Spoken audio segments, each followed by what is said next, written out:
Hello and welcome to this edition of Türkiye Talks. I am joined by Kadir, Üstün and Ömer Özkızılcık. Hello. Hello.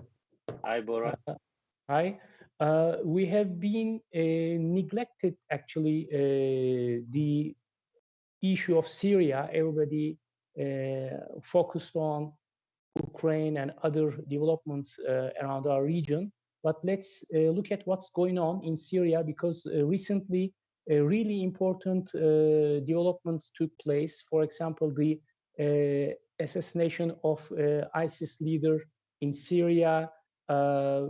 Turkey's operations are going on in Iraq and Syria.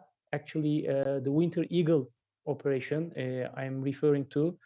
Turkish Foreign Minister recently met with UN Special Envoy of Syria. So a political process is being trying to be revived. So these are the main subjects. Let's start with you, Ömer. Let's start with the killing of ISIS leader, Daesh leader, Hashimi. How did you interpret this incident? What is your comment about it? And let's maybe try to understand why he was in Syria. How come he managed to pass all through this region from Iraq to Syria? It was a probably very difficult journey for this terrorist. So what is your analysis on that?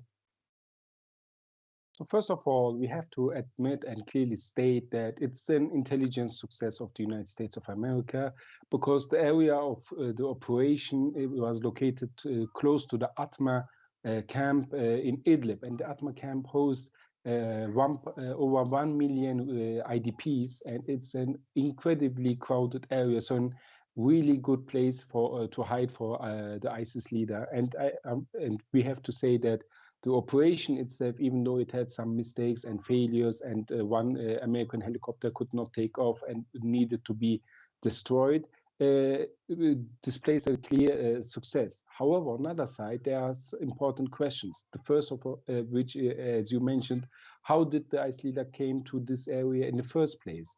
Maybe if we can show the map number 4, we can see clearly that the ISIS leader, who originates from Iraq, had to pass through a big territory controlled by the YPG, which is allegedly the territory in which the United States of America supports the YPG terror group to fight against ISIS. It needed to, the ISIS leader needed to cross the areas held by the Assad regime to enter Idlib. So how does it come that he could freely cross all of these territories and reach this area? Secondly, I think the most important part about the killing of the ISIS leader is that this actually will not change much. It's not like that the killing of the ISIS leader will torpedo the operational capability of ISIS or will annihilate or eliminate the ISIS terror group. No, on the contrary, the United States of America still does not address the root causes, which are the reason why ISIS came out in the first place. And we know from the experience in Iraq, where the United States of America killed the predecessors of Abu Bakr al-Baghdadi, did not prevent ISIS emergence in 2014. So the killing of Omar al-Baghdadi or Musab al-Zarqawi by the United States of America was only a tactical victory. It did not prevent the strategic approach of ISIS. And here we have clearly to assess that just like in Iraq, the Nouri al-Maliki's policies, which alienated the Sunni Arabs, at the moment, the United States of America is supporting an entity in Syria, which is alienating the Sunni tribal Arabs of northeastern Syria. And we know that the totalitarian Marxist governance model of the YPG is a facilitator for ISIS to recruit new members and to come back to the arena.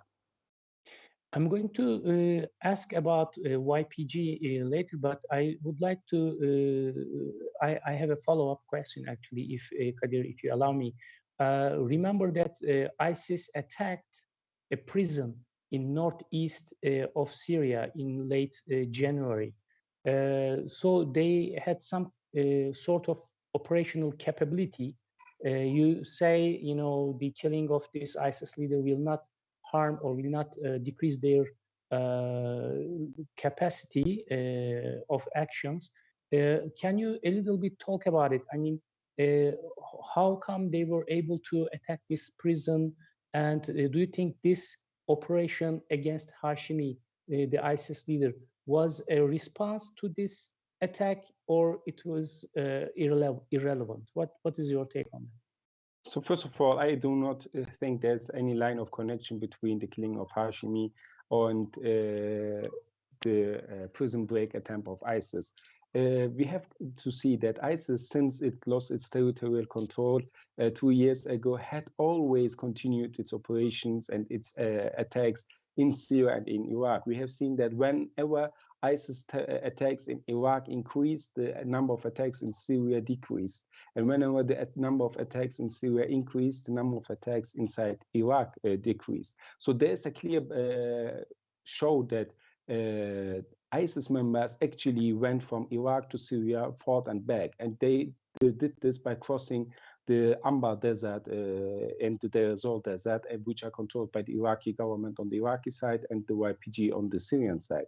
And moreover, we also know that when ISIS was on the verge of losing its territorial control, their former spokesman, Adnani, openly stated that they are ready to go back to the deserts, they are ready to go back to the underground and come back stronger than ever before, as they did in the past.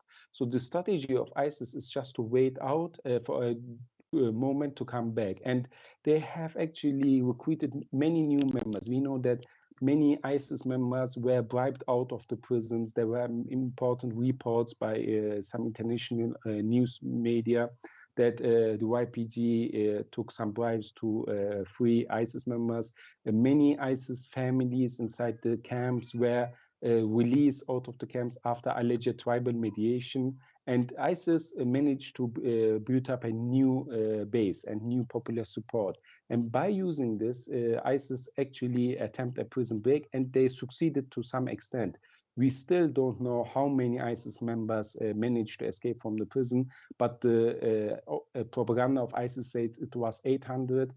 Some other sources, it's over 200, but it's an important number of ISIS members who managed to escape. And knowing the operational logic of ISIS from the past, we can say if 200 ISIS cells attack the prison from outside, there are most likely some thousands others waiting for their time in other places of Syria and Iraq. And let's see what happened in Washington. I mean, the reactions in Washington.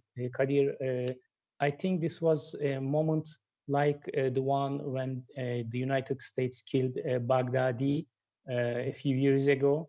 So this was Biden's show in a way. And as far as I can follow in the headlines, the American administration was praised and intelligence was praised. So what was the reactions? How did you evaluate that?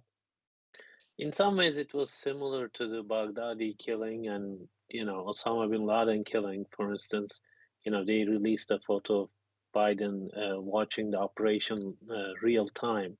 And that is often shown and discussed around the idea that, the American leader was able to make a decision that was risky. And then, as the commander-in-chief, he was inside the, following the operation very closely, and he was right there. So that's to reassure, American audiences about how these operations take place, and the government is in full control, but they do need to take these risks. But Biden didn't make a major speech. Remember, Osama bin Laden's killing and Baghdadi's killing. Both presidents had made some major speeches about this. Of course, Quraishi's profile was much lower. He's been, very quiet. He didn't really release a lot of videos, and he wasn't such a mediatic figure.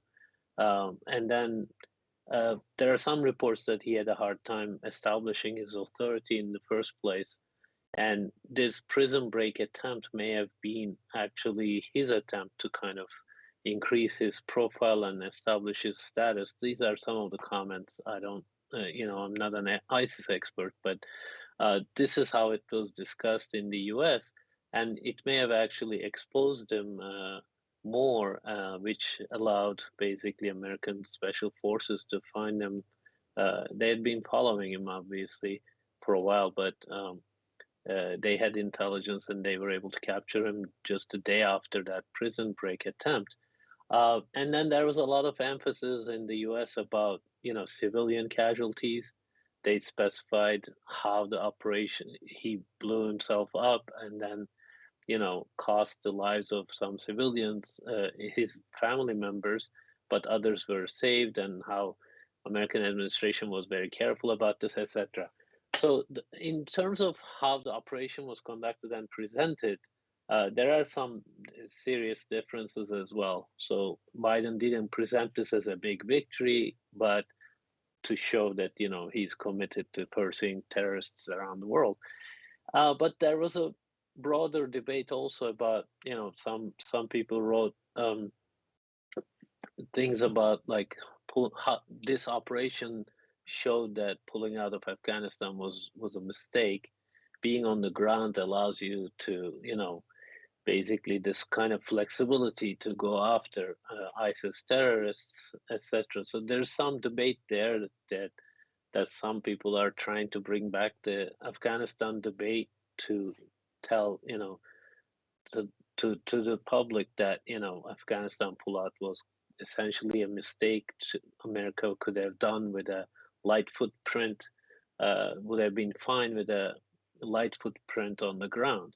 And of course, there is the usual praising of SDF forces, although Ömer mentioned that, we know that both the prison break, how ISIS was able to come that close to liberating the entire, ISIS population in that prison. There were obviously a lot of maybe looking the other way and bribes being taken, etc. And it also showed ISIS terrorists used territory controlled by the YPG, as Ömer mentioned earlier. So those are not exactly highlighted, and that's part of the reason is that Biden administration hasn't announced a Syria policy. It's not really going out there to say, okay, this is what we're going to do about Syria, but they've reduced it to a kind of an operational issue. They don't talk about it as much. They don't have a Syria policy, at least a declared Syria policy. And then, they focus on humanitarian access issues.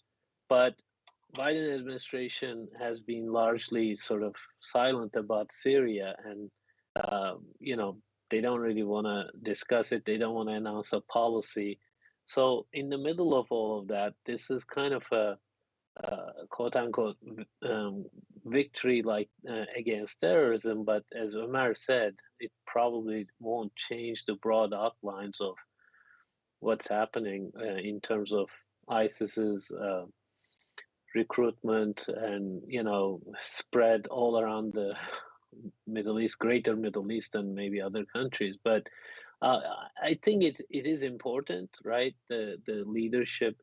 He's definitely going to be replaced, but it becomes harder and harder for the next leader to establish authority and have a broad outreach, etc. So that will put more pressure on ISIS, I believe. But what does it do for the conflict in Syria? It's a question mark. Yeah, I mean, if you allow me, I would like to say something about this SDF statement of Biden. I think the policy of the United States supporting YPG, SDF, it's not a sustainable policy because, as you both said, their actions in Syria, forcing children under 18 to take arms and fight against any other forces around. They don't let Arab people to speak in their own languages in schools. they put pressure on other ethnic groups, including Syrian Turkmen and Syrian Arabs, and their connection with the PKK, which is a terrorist organization for the US and for the European countries. It's clear. I mean, although the United States insists that these are two different organizations, but obviously, I mean, with a medium intelligence, anybody can quickly understand that these are the same organization. I don't think it's a sustainable policy, but still, the American administration is using that kind of opportunities to legitimize the organization, you know, with their statements. But it's not going to work. This is my personal opinion about that. Ömer, maybe we can talk a little bit about the location of the incident, you know, the place where Hashemi was killed. It is, again, where Baghdadi was hiding before he was killed by the US forces. Why do you think these groups are choosing this place? I mean, these people choosing this place for their hiding and for their operational aims. What is the importance of this place? So there are several different factors. I need to elaborate that the region, as I said previously, has the biggest IDP accumulation in all of Syria. So having so many IDPs from all across Syria, from near the Israeli border, the people who were bused to the north by the Assad regime live in this area. The people from Damascus live in this area. IDPs from Hama, Homs live in this area. IDPs from Deir ez-Zor live in this area. And IDPs from Idlib and Aleppo. So from all across Syria, IDPs are living in this region of Atma and the Atma IDP camp. And here, even though most of these people are civilians, it's hard to follow who is who. And this provides terrorist organizations like ISIS with an opportunity just to disguise themselves among the people and to get to live there unnoticed without from anyone, as no one really is from the area, and all of the people are from all across Syria. So we do not have the normal situation that if some foreigner enters a region that the locals would feel suspicious about it. Secondly, there is the issue of Hayat Tahrir al-Sham. Even though Hayat Tahrir al-Sham has cut its link to Al-Qaeda and has gone after many radicals and Al-Qaeda senior figures inside the region, we know that some former Hayat Tahrir al-Sham members who still maintain their relationship to Al-Qaeda, who left the organization, are operating inside these areas, and they openly protect and provide shelter for foreign militants. And most of these foreign militants, their allegiance are unknown. So some of them are with Al-Qaeda, some others of them are with ISIS.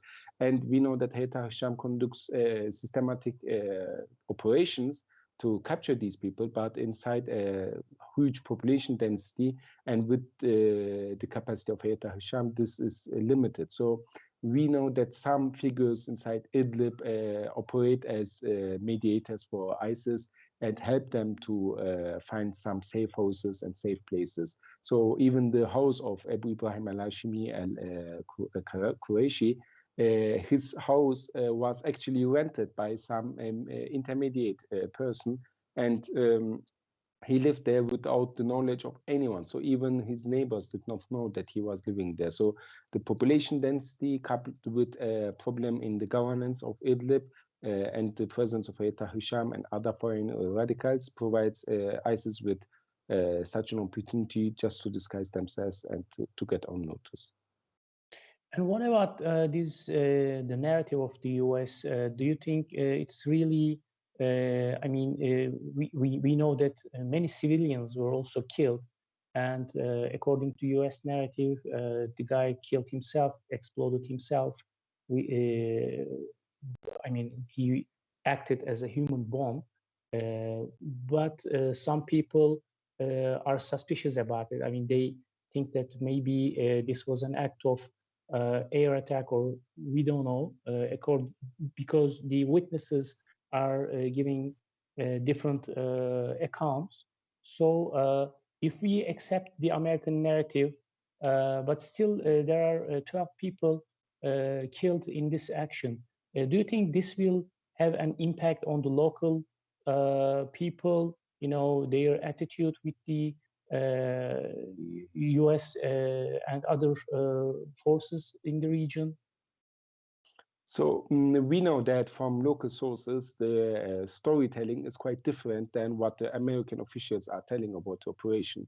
According to local sources, two militants of Hayat Hisham went to the area and tried to protect the civilians, and they were killed by the US military soldiers on the ground. We know that battles and fighting occurred, that the operation took more than 2 hours, which is quite long. Much longer than the storytelling of the US official statements suggest.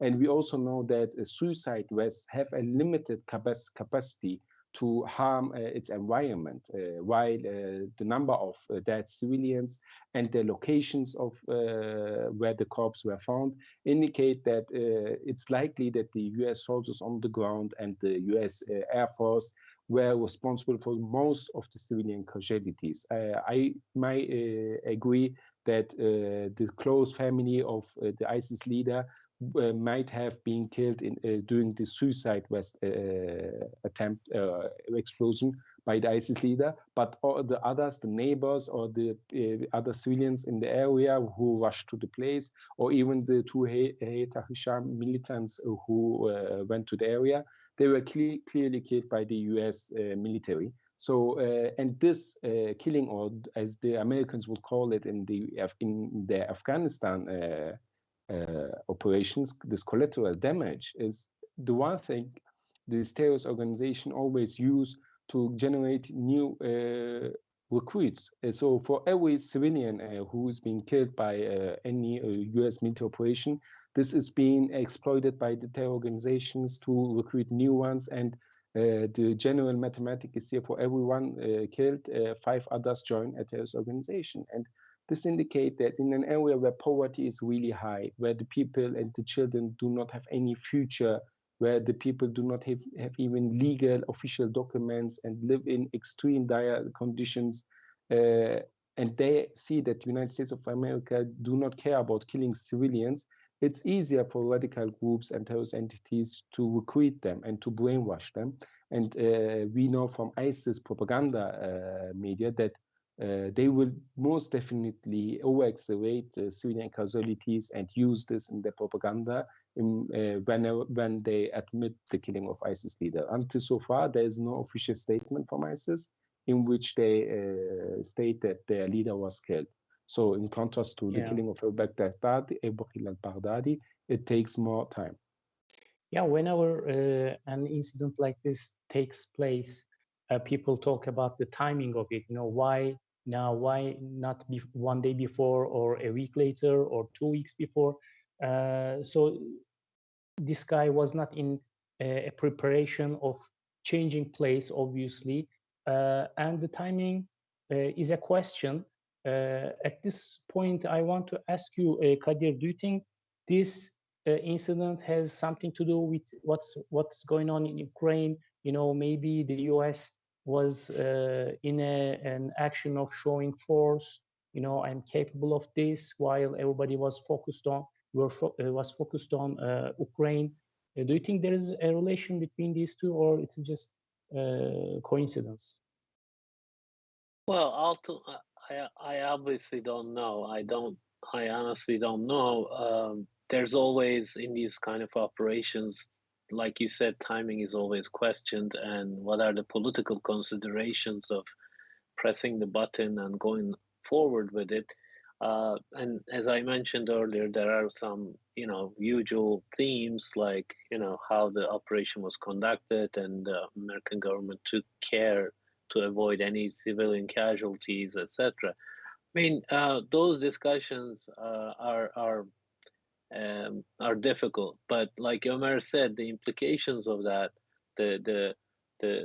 it allows a lot of ISIS propaganda on the ground, and it allows their recruitment sources And in my opinion, that kind of vicious circle, is driven also, driven mainly, I think, from the lack of a political solution, right? Political settlement, when then, the countries cannot strike a political deal and force, the regime to agree to a framework, agree to a transition.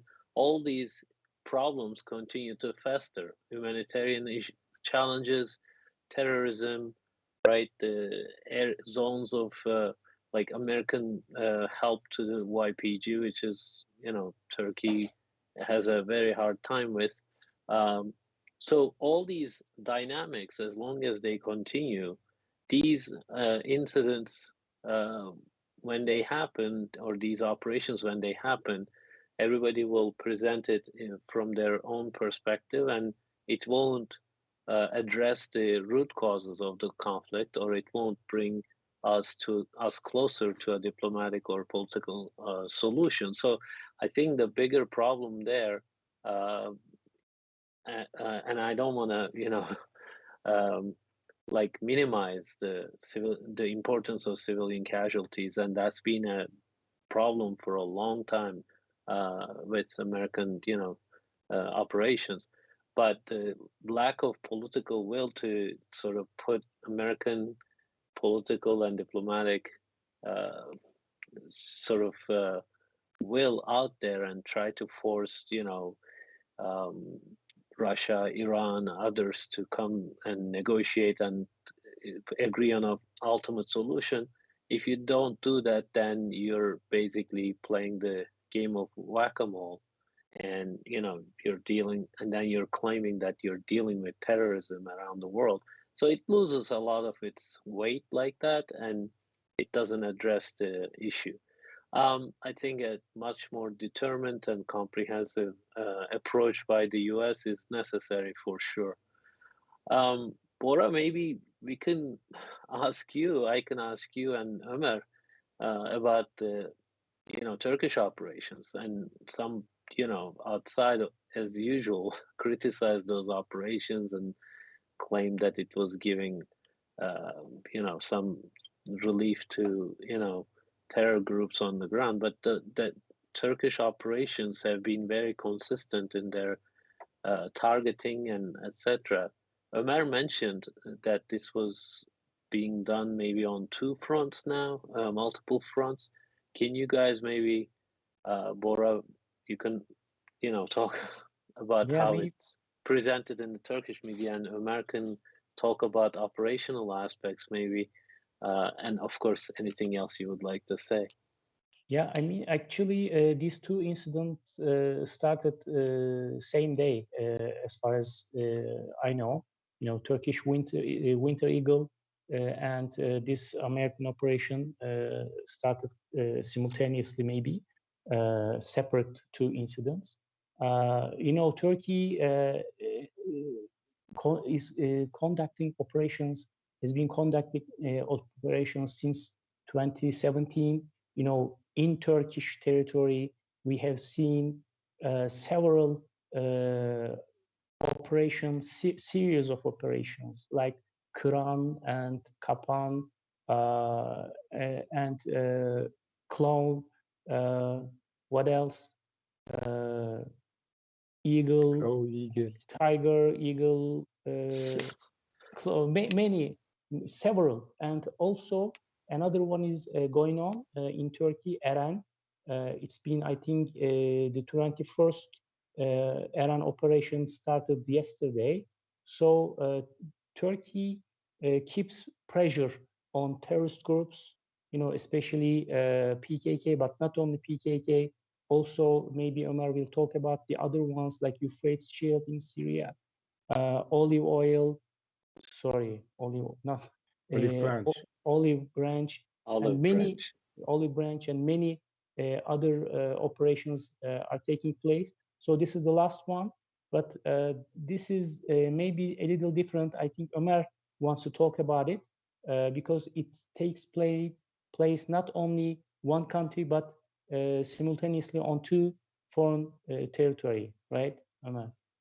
Yes, definitely. And this is something which changed all of the operational attitude of Turkey. And I think this latest operation, even though its operational area is not much bigger than the previous ones, it indicates a different approach. For until this operation, we have always seen that the Turkish armed force would target the YPG in Syria and the PKK in Iraq in two separate operations. So even though they might have been targeted on the same day or in the same hour even, it would always be named as part of two separate operations. But at the moment, we see that Operation Winter Eagle has been one operation in which the YPG in Syria and the PKK in Iraq were attacked simultaneously.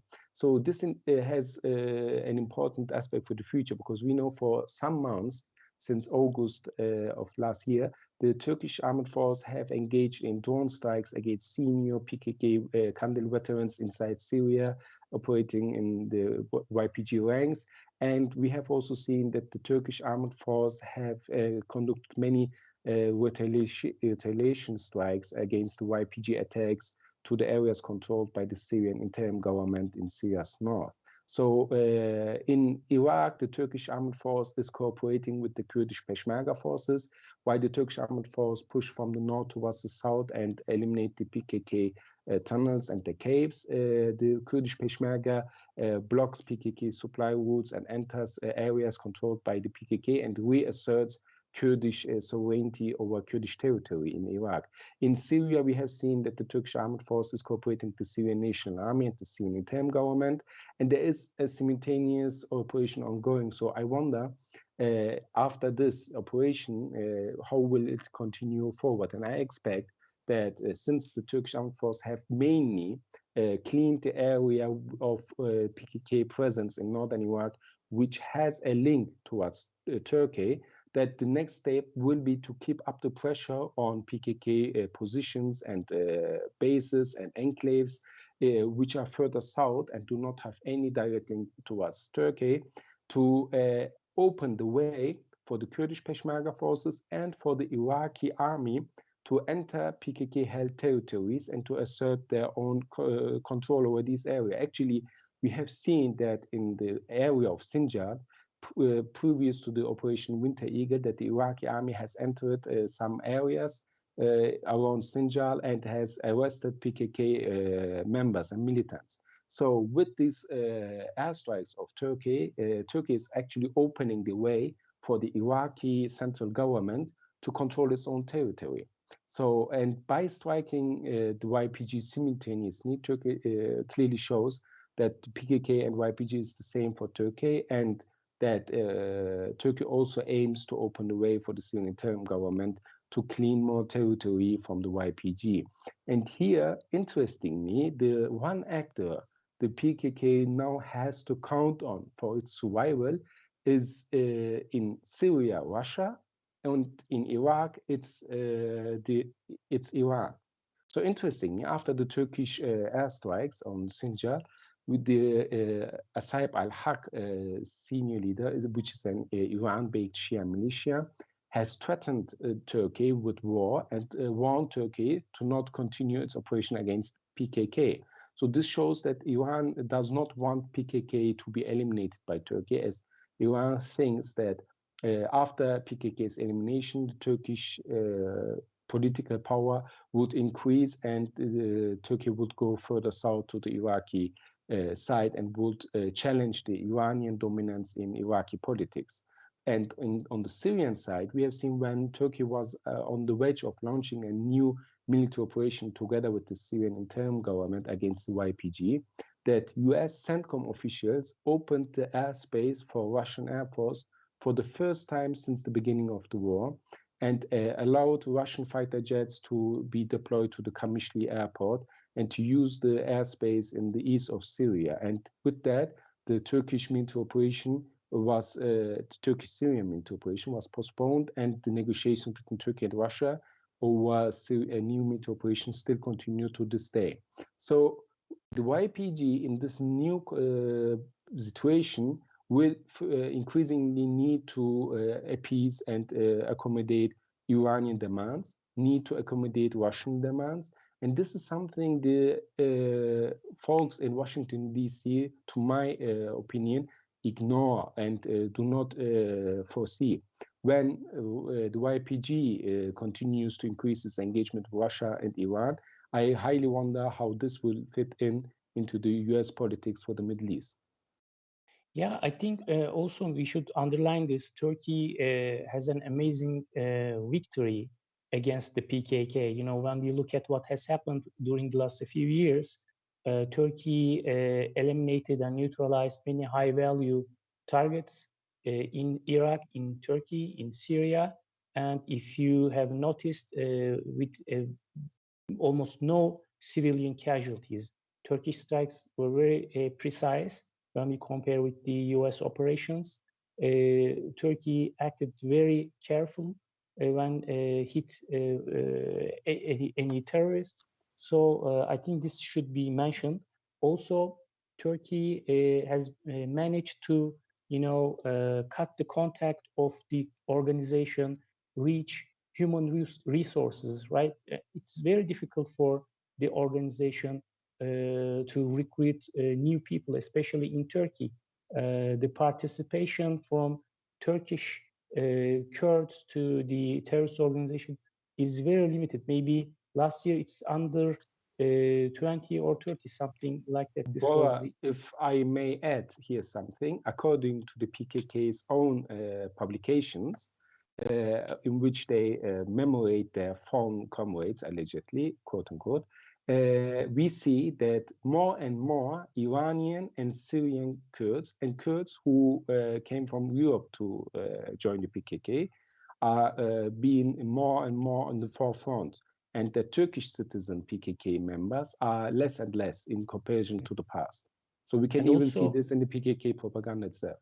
Yeah, and also PKK is now trying to recruit people from Iraqi villages and Iraqi Kurds. They forced Iraqi Kurdish children to join the organization, and this also is creating a new tension between the organization with the local Iraqi Kurds. So I think Turkish strategy is forcing the organization to, find new human resources, and it further delegitimizes the organization in the eyes of local Iraqi and Syrian Kurds.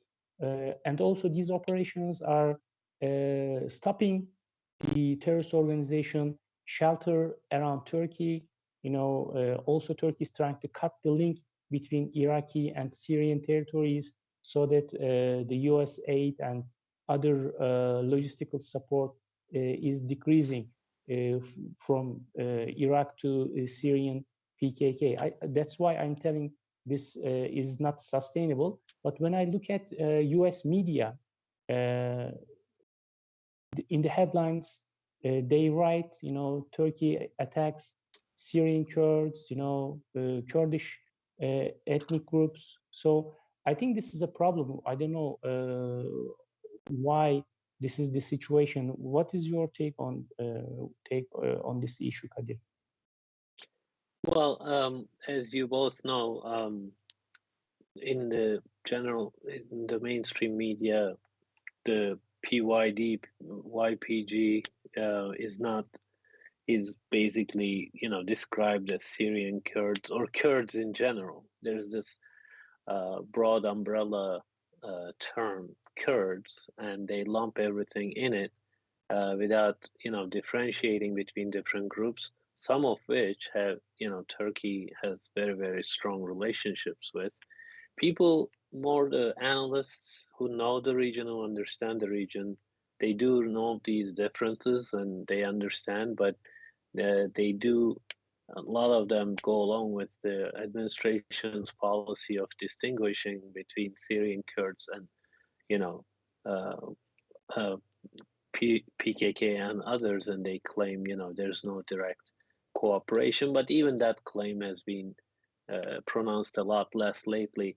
What has been kind of interesting under Biden administration, that when Turkey conducted operations, military operations into Syria and Iraq, you know, they, as you mentioned, they don't distinguish between YPG and PKK. They, you know, it's the same command and control structure. It's just politically they're trying to appear like something else on the Syrian front. But when Turkey directly targeted the YPG's arms depots and assets on the ground, American administration said, well, we cooperate with you against ISIS, but what you do with Turkey or what Turkey does to you, it's not within our sort of mandate. So that was an interesting development, I think, because that when Turkey wanted to go after YPG, we had serious tensions with the US. There were broader political contexts where, you know, anything Trump did was considered wrong. And when he wanted to pull out of Syria, American public opinion saw him alongside Turkey doing the bidding of Turkey. That's how it was presented, which wasn't the case, obviously. There were many different complexities underneath that. But that the lowering of tensions in terms of US-Turkey relations in recent months, I think that's been kind of good. America didn't stop its support from YPG. It continues to, you know, fund them. It continues to get intelligence from them. But at least that clarification that, you know, look, when it comes to Turkey, it's kind of you're on your own. I think that clarification helps. So that, you know, when Turkey conducts operations into these areas, they obviously watch where the American soldiers are. They don't want to harm them, and these are NATO allies, but they're not, you know, at least there's no dynamic like Turks are attacking Kurds, our allies, etc. That was the debate under Trump administration. So that's kind of gone in some ways. That's helpful for US-Turkey relations. But again, I would go back to my initial point. When, you know, there's no serious effort or efforts on that front, the political solution front are very weak. And largely, you know, what Russia wants or Iran wants and Assad wants happen on the ground often, except for obviously Turkey's areas that Turkey controls and then the military operations that it conducts. So I think we need a renewed effort in reaching a political settlement, which will be very, very difficult at this point because the attention is elsewhere, as we mentioned earlier. Okay, with this, we came to the end of this program. Thank you for your comments and contributions. Thank you, Ömer. Thank you, Kadir. Thank you, Ömer, for joining us. Thank you, Bora. Thank you both for inviting me. Okay, thanks. So see you next time. That's it. Bye-bye.